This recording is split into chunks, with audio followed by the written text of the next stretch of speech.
লাফালাফি বেশি করবা না, 12 কোটিতে গাছের গোড়া আসতে নাড়া দেবে, মামু বাড়ি দিল্লি গিয়ে পড়বা, বাংলার জমিনে জায়গা হবে না। এই চট্টগ্রাম থেকে স্বাধীনতার মহান ঘোষক প্রেসিডেন্ট জিয়াউর রহমান সাহেব দিয়েছিলেন, এই চট্টগ্রাম থেকেই ইসলামী রাষ্ট্রের ঘোষণা হবে।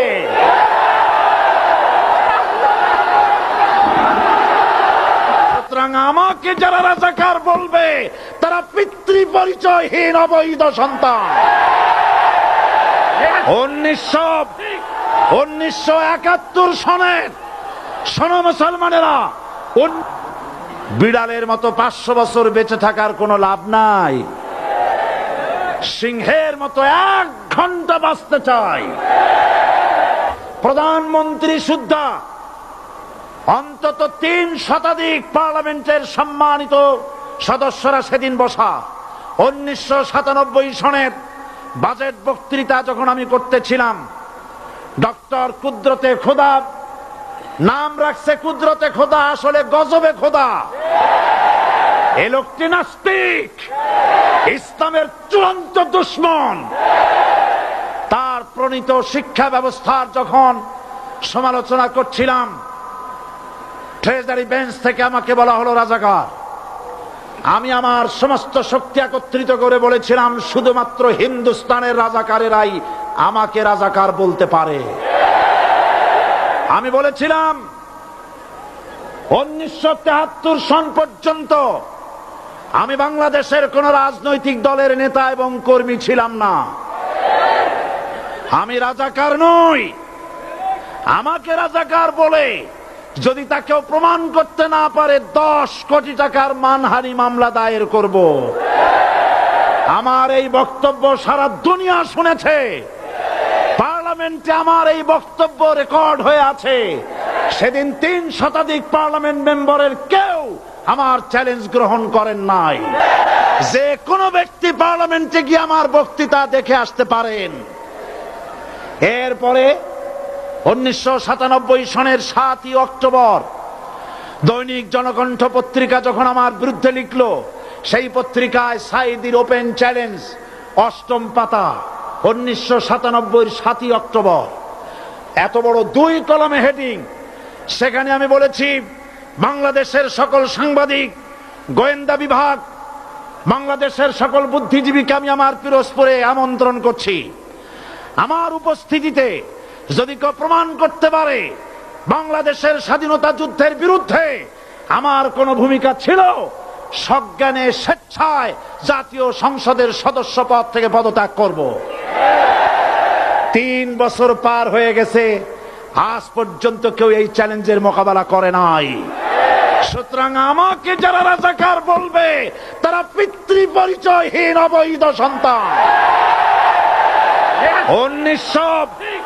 1971 সনের শোনো মুসলমানেরা, 1971 সনের কোন কাদা সাইদির গায়ে লাগে নাই।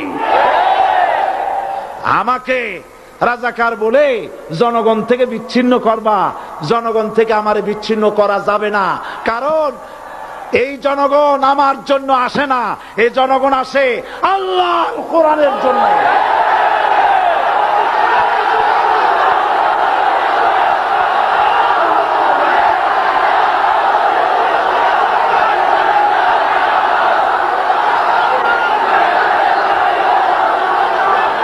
আজকে আর যারা ইসলামের কথা বলে, তারাই রাজাকার, তারাই মৌলবাদী। মৌলবাদী বললে আমরা অসন্তুষ্ট হই না, কারণ মৌলবাদী শব্দটা আসছে মূল থেকে। মৌল শব্দ এসেছে মূল থেকে। মূলবাদী তার মানে যারা মূলে আছে। মূল হলো কোরআন, মূল হলো হাদিস, মূল হলেন আল্লাহ, মূল হলেন আল্লাহ রসুল। আমরা আছি মূলে।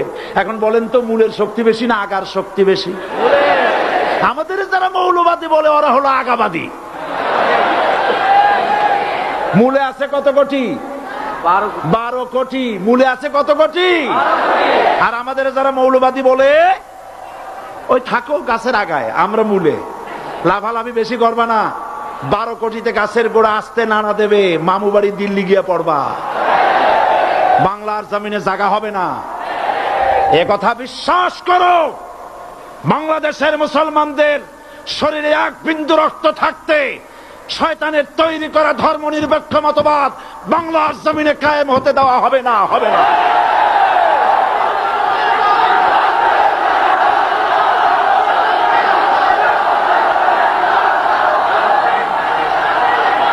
রাসূল করিম সাল্লাল্লাহু আলাইহি ওয়াসাল্লাম কোরআন প্রতিষ্ঠার জন্য আন্দোলন করেছিলেন।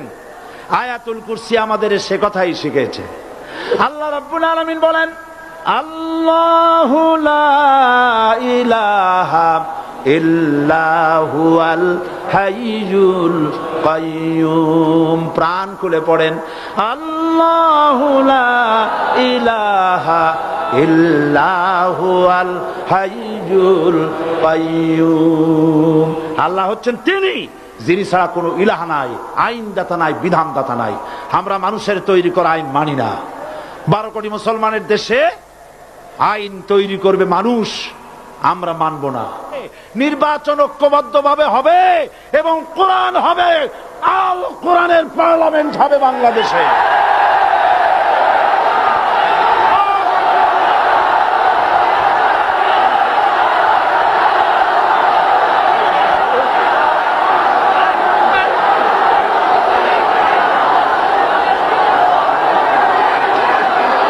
চট্টগ্রাম থেকে স্বাধীনতার মহান ঘোষক প্রেসিডেন্ট জিয়াউর রহমান সাহেব দিয়েছিলেন। এই চট্টগ্রাম থেকেই ইসলামী রাষ্ট্রের ঘোষণা হবে।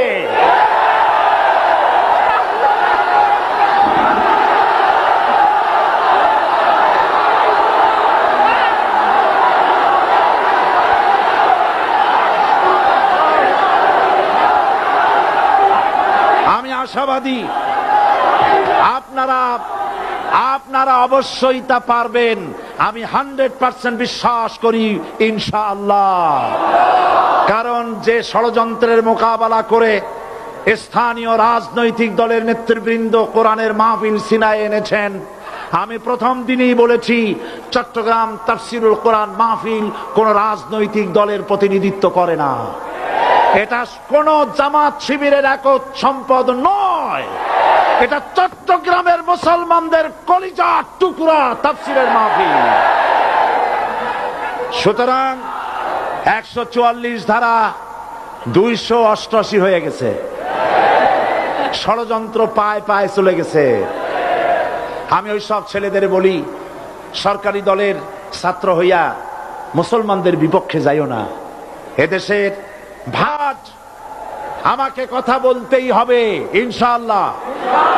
কারণ আগামীতে আবার আপনাদের সাথে দেখা হবে কিনা আমি জানি না। কথা বলতেই হবে। বসেন, কেউ দাঁড়িয়ে থাকবেন না।